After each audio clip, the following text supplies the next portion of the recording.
Hello বন্ধুরা, back to my our channel. তোমরা সবাই কেমন আছো? আশা করি ভালো আছো। আর আমি অনেক অনেক ভালো আছি। তো চলে আসলাম আজকে নতুন একটি ব্লগ নিয়ে, মিনি ব্লগ। তো এত গরমে ঠান্ডা কিছু খাবো না, তাই কখনো হয়েছে। চলো আজকে ঠান্ডা কিছু বানিয়ে নিই। তো চলো স্কিপ না করে ফুল ভিডিওটা দেখো। তো চলো স্টার্ট করি।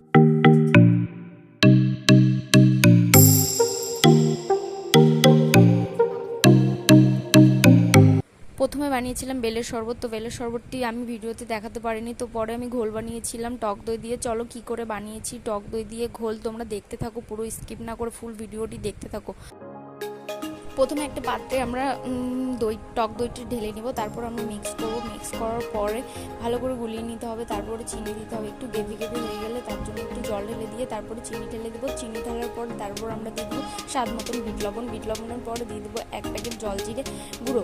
তারপরে দিয়ে ভালো করে মিশ্রণটিকে মিশিয়ে তারপরে একটা কাঁচের গ্লাসের পাত্রে আমরা ঢেলে নেবো। ঢেলে নেওয়ার পরে তারপরে আমরা একে একে ফ্লেভার দেবো। এবার তোমাদের ফ্লেভার যেরকম আমি দিয়েছি, এটা সাজানোর জন্যই দিয়েছি, ফ্লেভারটাকে সুন্দর করার জন্য। তো আমি দিয়েছিলাম আইসক্রিম আর আইস দিয়েছিলাম, আর তার উপরে জলজিরা ছিটিয়ে দিয়েছিলাম। তো তোমরা চাইলে তোমাদের ঘরে যেরকম আইসক্রিম থাকবে তোমরা দিতে পারো, যে কোনো ফ্লেভারের আইসক্রিম দিতে পারো। তো আমার এটা ভালো লেগেছে তাই আমি দিয়েছি। তো তারপরে দেওয়ার পরে আমার এই লালচি পট চলে এসলো। লালচি পট দেওয়ার সঙ্গে সঙ্গে চটপট খেয়ে বললো দারুণ হয়েছে, ভালো হয়েছে। আজ এইটুকুটাই, দেখা হচ্ছে নেক্সট ব্লগে। তো ভালো লাগলে লাইক কমেন্ট শেয়ার সাবস্ক্রাইব করে দিও। তো দেখা হচ্ছে নেক্সট মিনি ব্লগে। টাটা।